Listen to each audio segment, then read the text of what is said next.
عرب کے ایک صحرا میں بہت بڑا قافلہ جو راہ سفر میں تھا، اس کا پانی ختم ہو جاتا ہے۔ اس قافلے میں بوڑھے، بچے، جوان، عورتیں، جانور سب تھے، بہت بڑی تعداد تھی، اور ان میں پانی ختم ہو گیا۔ پانی کا ایک قطرہ بھی ان کے پاس نہیں تھا۔ تمام کے تمام افراد پریشان کہ آخر اب ہوگا کیا، کہ پینے کے لیے نہ وضو کے لیے، نہ غسل کے لیے، نہ جانوروں کو پلانے کے لیے، کسی کے لیے بھی پانی کا ایک قطرہ بھی نہ تھا۔ تمام کے تمام صحابہ کرام پریشان، تمام کے تمام پریشانی کے عالم میں کہ اب ہوگا کیا۔ یہاں تک کہ حالات یہ ہو گئے کہ اب ایسا محسوس ہو رہا تھا کہ جان چلی جائے گی، جان نکل جائے گی پیاس پر۔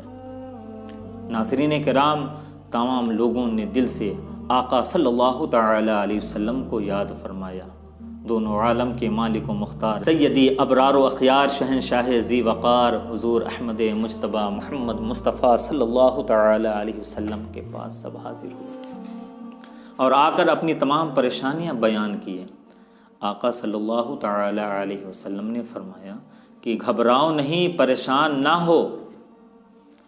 اشارہ فرمایا کہ سامنے جو ٹیلہ ہے، اس ٹیلے کے دوسری جانب جا کر دیکھو کہ ایک حبشی غلام اونٹنی پر سوار ہو کر جا رہا ہے۔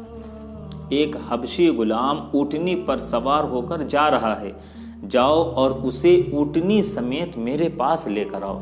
ناظرین کرام، کچھ لوگ گئے اور اس حبشی غلام کو اور اس کی اونٹنی کو ساتھ میں لے کر آقا صلی اللہ تعالی علیہ وسلم کی بارگاہ میں پیش کیا۔ آقا صلی اللہ تعالی علیہ وسلم اس حبشی غلام سے اس کا مشکیزہ لیتے ہیں۔ مشکیزہ لینے کے بعد آپ صلی اللہ تعالی علیہ وسلم اس مشکیزے پر اپنا مبارک ہاتھ پھیرتے ہیں۔ مبارک ہاتھ پھیرنا تھا۔ آقا صلی اللہ تعالی علیہ وسلم نے فرمایا کہ آؤ، اب تمام کے تمام لوگ آؤ اور اپنی پیاس کو بجھانا شروع کر دو۔ ناظرین کرام، تمام کے تمام افراد، قافلہ بہت بڑا تھا، اس میں بوڑھے، بچے، جوان، عورتیں، مرد، جانور سب کوئی تھے، سب تھے۔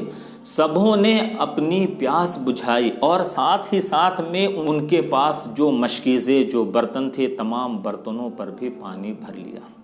ناظرین کرام، اس کے بعد جب ان تمام حالات کو وہ حبشی غلام دیکھتا ہے تو فریفتہ ہو جاتا ہے، سوچ میں پڑ جاتا ہے کہ آخر بات کیا ہے، ماجرا کیا ہے۔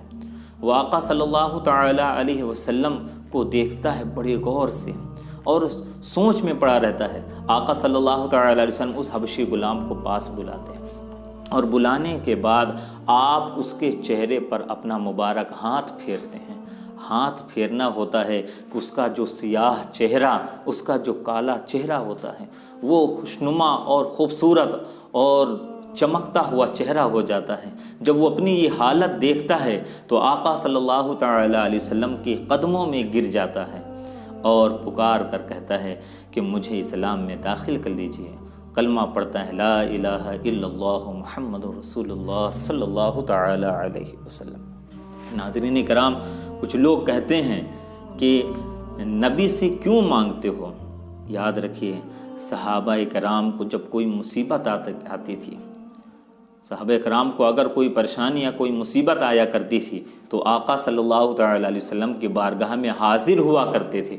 ان کے دل میں یہ عقیدہ اور یہ نیت بھی ہوا کرتی تھی کہ یقیناً آقا صلی اللہ تعالی علیہ وسلم کی بارگاہ میں حاضر ہوں گے تو یقیناً ہمیں ملے گا اور ضرور ملے گا۔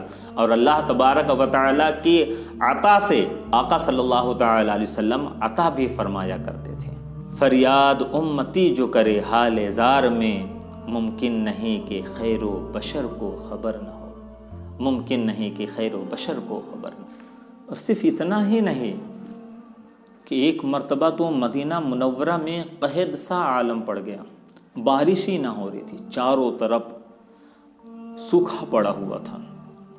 جمعہ کا روز تھا، آقا صلی اللہ تعالی علیہ وسلم خطبہ فرما رہے تھے۔ ایک صحابی رسول آقا صلی اللہ تعالی علیہ وسلم کی بارگاہ میں عرض کرتے ہیں کہ یا رسول اللہ صلی اللہ تعالی علیہ وسلم، حالات بہت خراب ہیں، پانی کا قطرہ نہیں ہے، قحط سا عالم پڑا ہوا ہے، بچے بھوکے پیاسے تڑپ رہے ہیں۔ یا رسول اللہ صلی اللہ تعالی علیہ وسلم آپ دعا فرمائیں تاکہ بارش ہو جائے، آپ کچھ کریں۔ آقا صلی اللہ تعالی علیہ وسلم اسی وقت اپنے دونوں ہاتھوں کو آپ دعا کے لیے اٹھاتے ہیں۔ راوی کا بیان ہے کہ اس وقت مدینہ منورہ میں دھوپ تھی، بادل کا دور دور تک نام و نشان نظر نہیں آ رہا تھا، لیکن جیسے ہی آقا صلی اللہ تعالی علیہ وسلم نے اپنا مبارک ہاتھ اٹھایا، کیا دیکھتے ہیں کہ مدینہ منورہ کے چاروں طرف بادل ہی بادل، بادل کے پہاڑ چھا گئے، اور کچھ ہی لمحے کے اندر ہی بارش ہونی شروع ہو جاتی ہے، اور ایسی تیز بارش ہوتی ہے، ایسی بارش ہوتی ہے کہ چھت بھی ٹپکنا شروع ہو جاتا ہے۔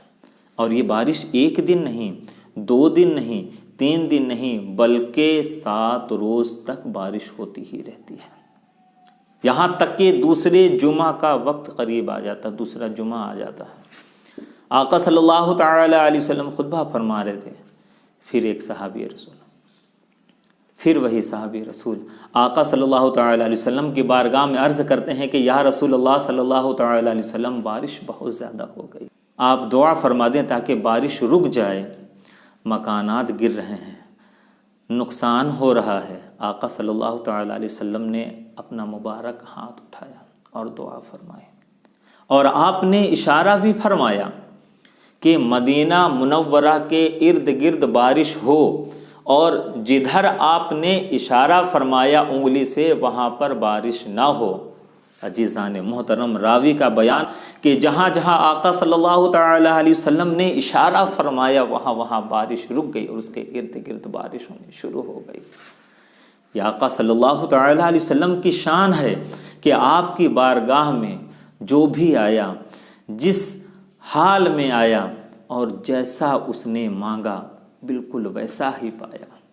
مانگیں گے مانگے جائیں گے، منہ مانگی پائیں گے، سرکار میں نہ لاہے نہ حاجت اگر کی ہے۔